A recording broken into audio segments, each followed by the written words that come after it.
voilà ce que nous sommes heureux, ce que nous sommes fiers de se retrouver devant vous ce soir. Devant vous ce soir, grâce à votre présence, grâce à votre générosité, grâce à la bonne ville de Strasbourg et grâce, bien sûr, au Salon Egast. Comme vous pouvez le voir ce soir, la Guilde internationale des fromagers, qui a pour vocation de rassembler l'ensemble de la filière laitière à quelque niveau qu'il soit de par le monde et à transmettre le savoir par le compagnonnage. Transmettre le savoir par le compagnonnage et de réunir en son sein tous les amateurs de fromage, tous les gastronomes, tous les grands chefs de cuisine, les hommes des sciences, des arts, les médias. C'est pourquoi ce soir, vous avez devant vous une brigade des plus grands chefs au monde qui a généreusement accepté, parce qu'ils sont membres de la Guilde déjà évidemment, ont accepté de porter sur leur veste cette médaille qui leur a été remise il y a 2 ans, et avec évidemment aussi Guillaume Gomez et Gilles Bragard. Je vous demande de les applaudir comme ils le méritent. Ce costume a été créé il y a 55 ans parce qu'il est l'empreinte même des marchands de Paris au XIIIe siècle. Donc dans l'humilité, la discrétion et la courtoisie. Simplement, ce que l'on veut vous dire ce soir, c'est que nous sommes 9000 de par le monde, dans 45 pays, et que accompagner le club des chefs, comme nous l'avons déjà fait dans de nombreux pays, cela permet évidemment de représenter non seulement l'art fromager, mais aussi l'art de la gastronomie.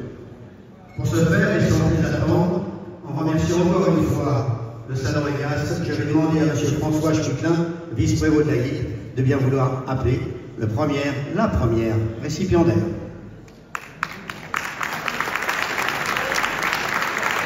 Madame la Présidente de l'EMI 67,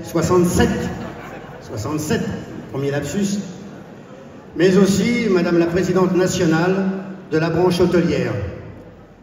Avant toute chose, ce que je veux évoquer ce soir avec vous, c'est votre parcours pour le bonheur de tous les consommateurs qui, depuis plusieurs générations, 4 générations, viennent déguster des mets ô combien délicieux à l'hôtel Monopole.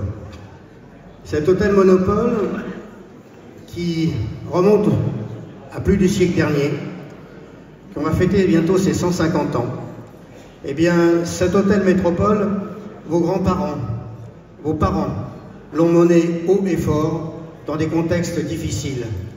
Et il y a quelques années, avec votre mari, vous avez relevé ce défi. Ce défi, c'est donc de pouvoir servir aux clients tout ce qu'il y a de mieux et les recevoir avec l'art de vivre à la strasbourgeoise. Un art de vivre incomparable. Votre engagement aussi bien en politique, votre engagement au sein de la collectivité font de vous une personne extraordinairement responsable. Une personne dont la ville de Strasbourg est fière, comme ce soir, les membres de la Guilde et devant l'assistance ici réunie, sous un tonnerre d'applaudissements, font de vous une compagnon d'honneur de la Guilde internationale des fromagers.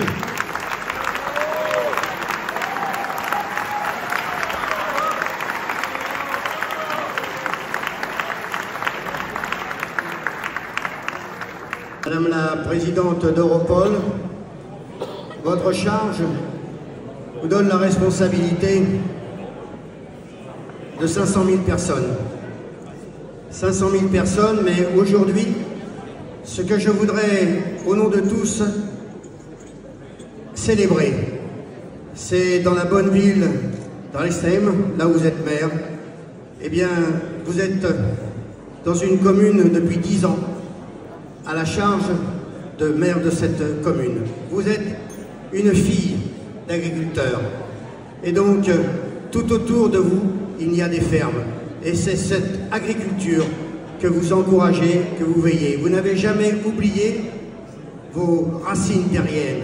Ce qui fait qu'aujourd'hui, à la charge de l'Eurométropole, eh bien, vous savez ce que c'est totalement que le labeur de chaque jour, le courage qu'il faut pour faire en sorte que, autour de vous, le rayonnement puisse exister. Vous avez cette particularité, madame, d'avoir cette générosité strasbourgeoise, ô combien aimante et ô combien tournée sur la gastronomie, sur les produits de la terre, dans un esprit évidemment de RSE, donc dans le respect de l'environnement, dans le respect des animaux. C'est pour ça qu'en tant que fille d'agriculteur, ce soir, vous devenez compagnon d'honneur de notre ordre sous un tonnerre d'applaudissements.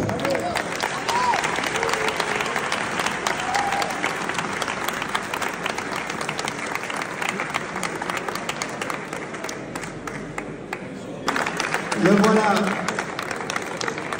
Eh bien oui, le voilà enfin parmi nous. Il fallait bien. C'était le seul membre du club des chefs qui n'était pas membre de la Guilde internationale des fromagers. Fabrice. J'oserais dire Fabrice. Parce qu'avant toute chose, lorsqu'on a le bonheur de te côtoyer, il rejaillit autour de toi l'amitié, la solidarité, la performance et le soin le plus attentif en toutes choses pour que l'excellence soit faite.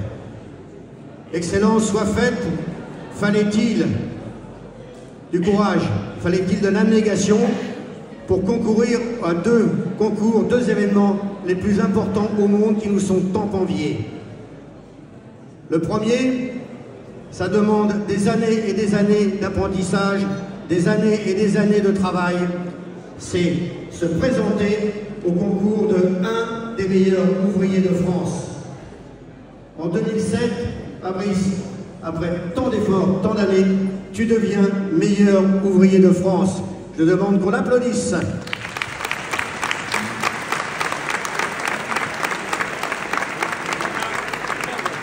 Pour ce faire, il y a, pour tous les cuisiniers, tout le monde le sait, il y a le plus grand concours qui puisse exister, ça a lieu à Lyon. Eh bien, ce grand concours, c'est le Bocuse d'Or. Et oui, dans la foulée, et grâce à l'appui aussi de ta famille, grâce à ta charmante épouse qui est ici présente ce soir, tu te présentes au Bocuse d'Or après les sélections nationales, les sélections européennes. Et qu'est-ce qui se passe? Bingo! Voilà, devant vous, vous avez un Bocuse d'Or, monsieur Fabrice Devigne.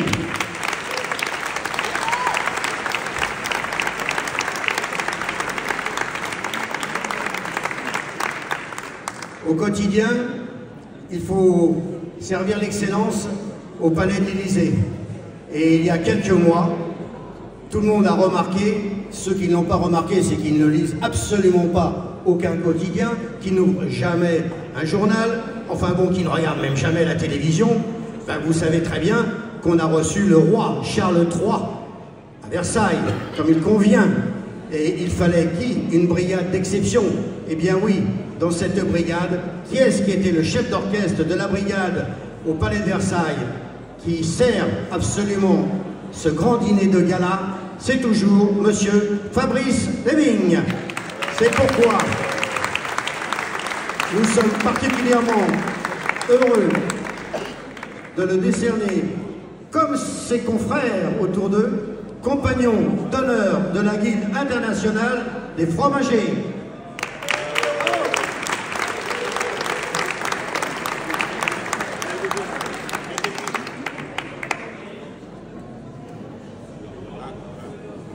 Vive Strasbourg, vive le Salon Égaste, et à la prochaine fois, si vous le voulez bien.